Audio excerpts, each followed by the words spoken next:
Hello guys, since it's weekend, magluluto ako ng pansit. Para ang breakfast ko sa umaga is nakahanda na. So, ilalagay ko siya sa containers na para pagkain ko sa bawat breakfast. Kasi nga, mag-isa lang naman ako. So, ginagawa ko na lang, iinitin ko na lang siya pag time ng kumain. So, yan. Ito, bumili ako ng kalahating cabbage, which is $2. Tapos, of course, may shallot,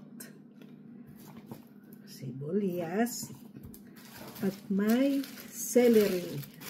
Yan. So, yan ang gagamitin ko, guys. Tapos, ang panghalo ko sa pancit Mickey is mga ano ba yun?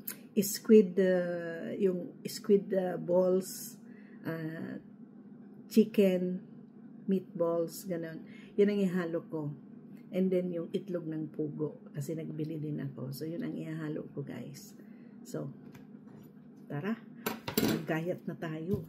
Bago tayo gabihin. Kasi kararating ko din lang. So, gayat-gayat na muna tayo. Para sunod-sunod na lang ang pagluto. Mahirap mag-isa, guys, kasi yun nga ay yung pag kumakain ka, ikaw lang mag-isa. So ngayon, ginagawa ko na siya portion.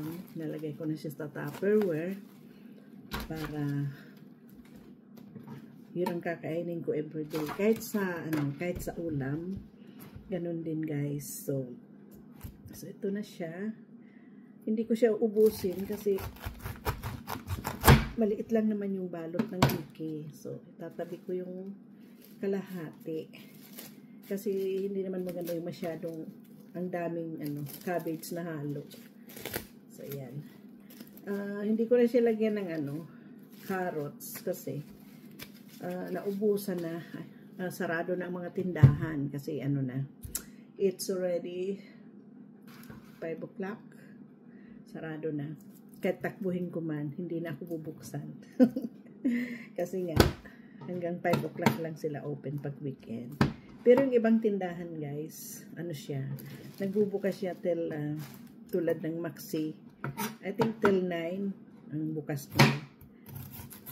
Tapos yung Metro, yun. Pero yung mga Chinese store, yung hanggang 5 o'clock lang yata sila. Pero yung ibang sa Montreal, I think hanggang 7 sila. Tapos pag ordinary days, regular days, hanggang 9 o'clock sila.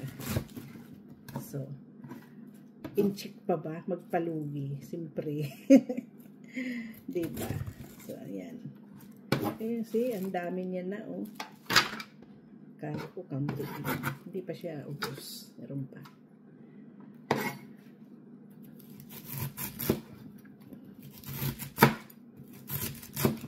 Yan.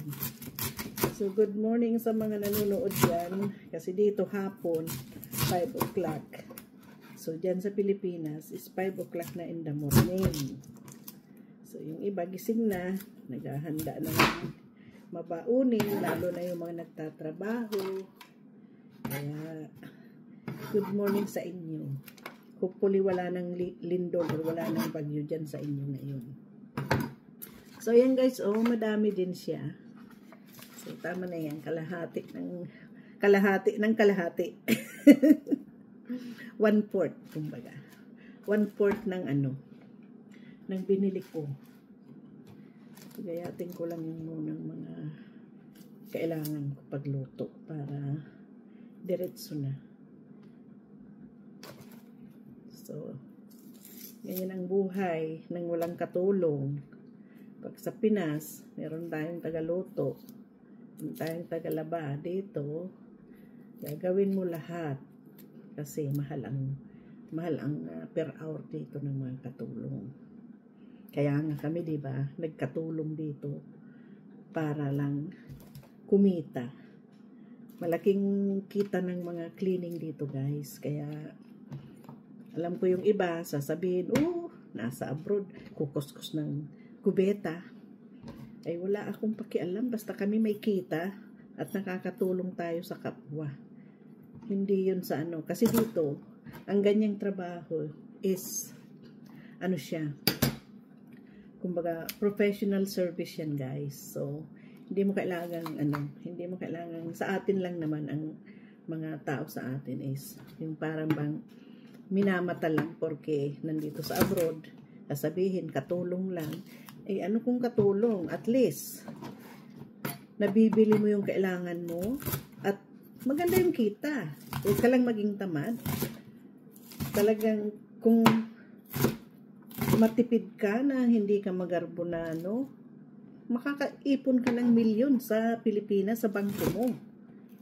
Kaya huwag niyong maliitin ang katulong kasi kahit pa paano tatakbuhan niyo pa rin ang hingi ng tulong, 'di ba? Kaya huwag niyo namang matain yung iba kasi yung iba kung makapagsalita porque hindi mo napahiram, galit sa'yo. Eh kung nataon nga naman na wala kang pera. Tapos ganun lang na pag napahiram mo, alam mo bang mababayaran ka? I don't think so. Kaya minsan, hindi ko na iniisip na mababayaran pa ako ng napapahiram ko. Kasi wala namang nagbabayad eh. Sa dami ko nang napahiram sa Pilipinas, walang nakabalik. Kaya minsan parang din na tumutulong ka na nga, pero kinakalimutan naman na iba yung utang, iba yung tulong, di ba? Kasi ako naman, tumutulong ako, pero iba yung utang. Kaya kung nangako ka, tuparin mo. At kung hindi ka makakabayad ng on time, magsabi ka. Dahil maintindihan naman yung nautangan nyo kung bakit hindi ka makakabayad, dahil siguro kinapos ka or talagang mahirap ang buhay, na hindi mo talaga siya maibigay yung pinangako mo. So, walang masama, basta magsalita ka, magsabi ka. Hindi yung inaasahan kang magbibigay tapos hindi ka makabibigay. So, parang din yung pinapangakuan mo ba? So, kailangan pag nangako ka, tuparin mo. Kung hindi mo matutupad, makiusap ka. Ganun lang yun, guys. Kasi dito, nag-uutang din kami, guys. Pero dito, yung uutang ka sa credit card mo, or uutang ka sa line of credit mo sa bangko, pero binabayadan yun, guys. Para hindi ka mag-interest, kailangan mo ibalik mo yung hiniram mo.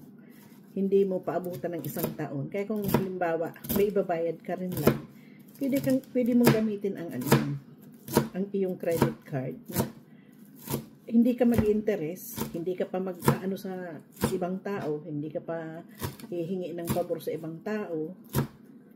Basta maibalik mo lang siya para hindi ka mag-interest, ibalik mo siya.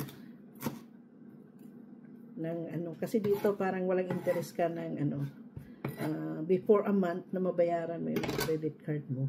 I think 25 days yata. Hindi ka mag-interest. Kaya kung may expected ka rin lang na pera na pwede mong mabayaran, why don't you just borrow sa credit card mo kisa sa tao ka pahihiram, di ba?